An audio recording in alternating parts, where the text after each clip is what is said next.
Hi everyone, welcome to Michael's Backyard Marina. Today I'm going to show you a little project I got going on. I started about a week ago. I picked up this old Renken. Looks like an 8-passenger boat. Had a OMC inboard outboard. I needed the outdrive for that boat for another boat.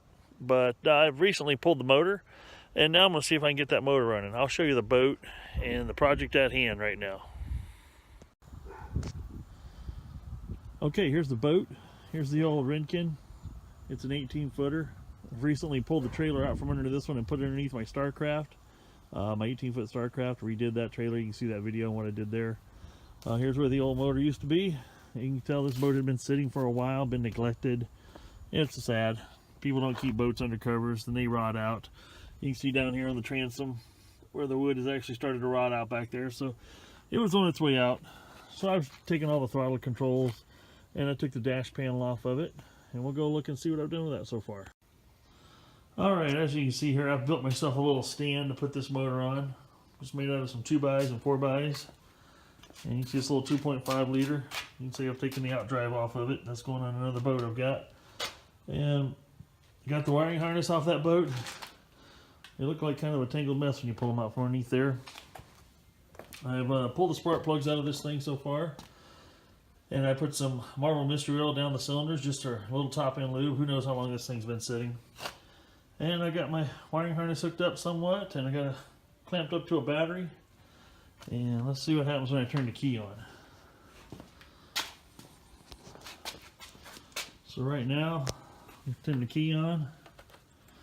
Looks like the dash lights come up. That's amazing. Looks like the voltmeter came up, showing a little bit of voltage. But when I turn the key, hear that clicking? It means the starter solenoid's clicking, but nothing's engaging. So we'll have to do a little more investigation on that, and I'll keep you up to date. Okay folks, found a couple of terminals that look kind of questionable, so I'm going to show you how I soldered those on. I got some lugs here, battery lugs. Just warm this thing up a little bit. I got it stripped back just far enough to hold the lug in place. We're going to melt ourselves a little bit of solder in here. You want to get the lug hot enough that it sucks the solder. We'll fill that thing full of solder, and it should be a nice mechanical soldered seal there. Look at that. See, it's starting to take the solder there now. And what I'm going to do is I'm going to keep warming that up, and I'll fill that clear full of solder until you see it looking like that. Looks like I got just about enough in there.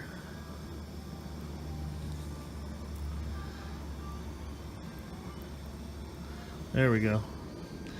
You can see now she's starting to look pretty full. Now you want to heat down here, keep from burning your rubber up too much. Alright, looks like that's going to be a nice solid solder seal. We'll take that, let that cool off a little bit.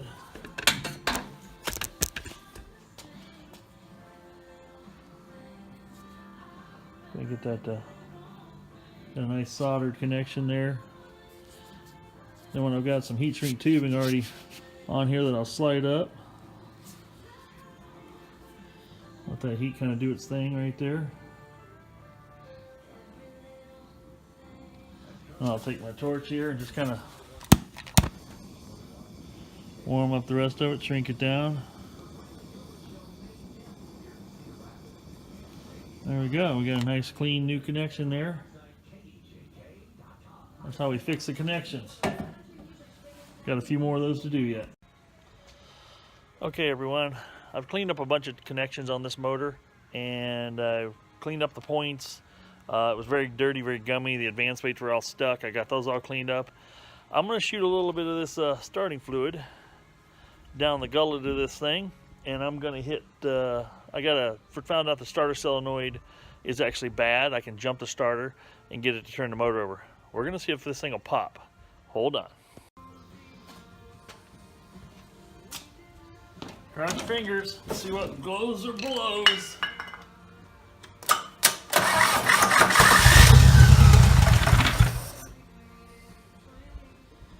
Sounds like she'll run.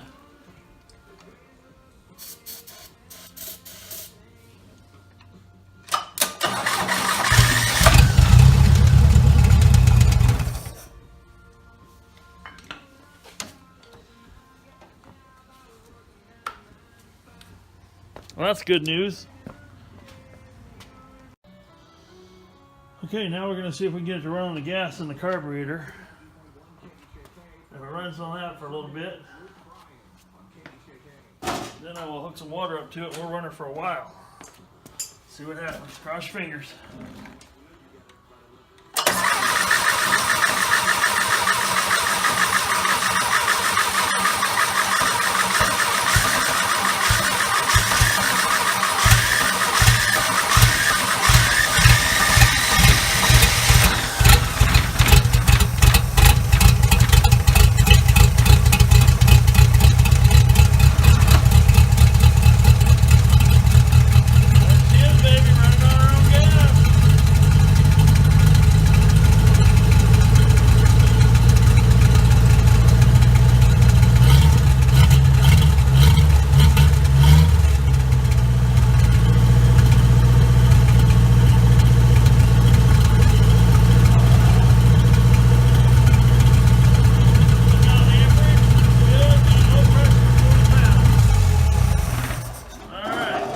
Awesome. Now we're going to put some water to this bad boy.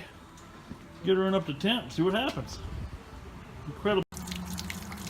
Okay folks, now you can see what I've done. I've hooked up a water hose, a garden hose up to this main line going in here. That's going to cool the engine when I start this go around. And we can sit there and run it for a while is what I'm hoping.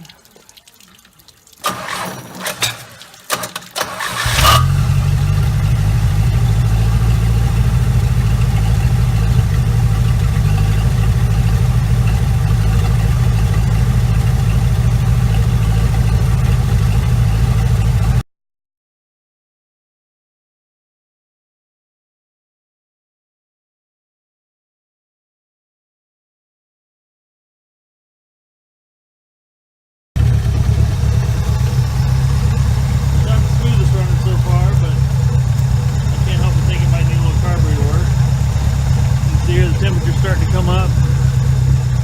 Coming up about 150 right now. Let's see if the level's out there. See, she's pumping out over 14 volts according to the gauge there. I'll get my meter in a second.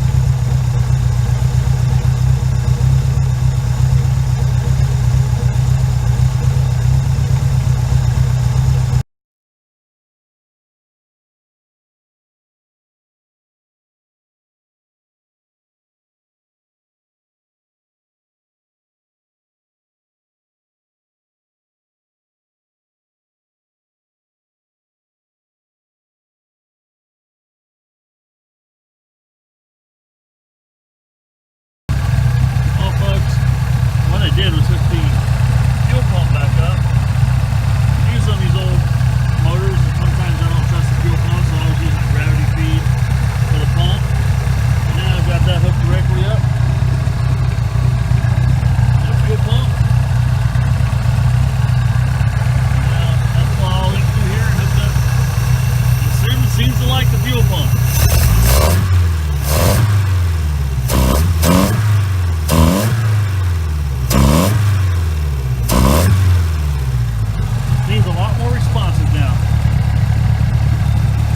Pressure. I couldn't give enough fuel pressure on the gravity. There she is, running like a bad bitch. There she is, running like a bad mamma jamma. Doing everything I want it to. Let's go check that temperature.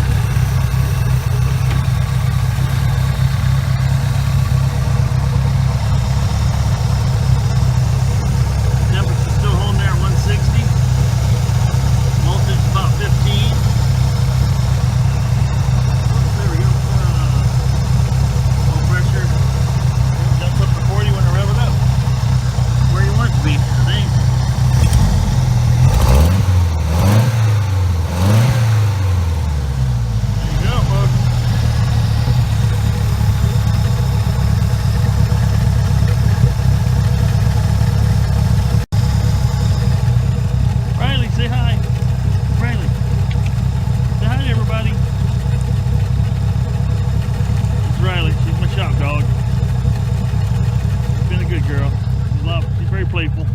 Aren't you? You're playful. Get me.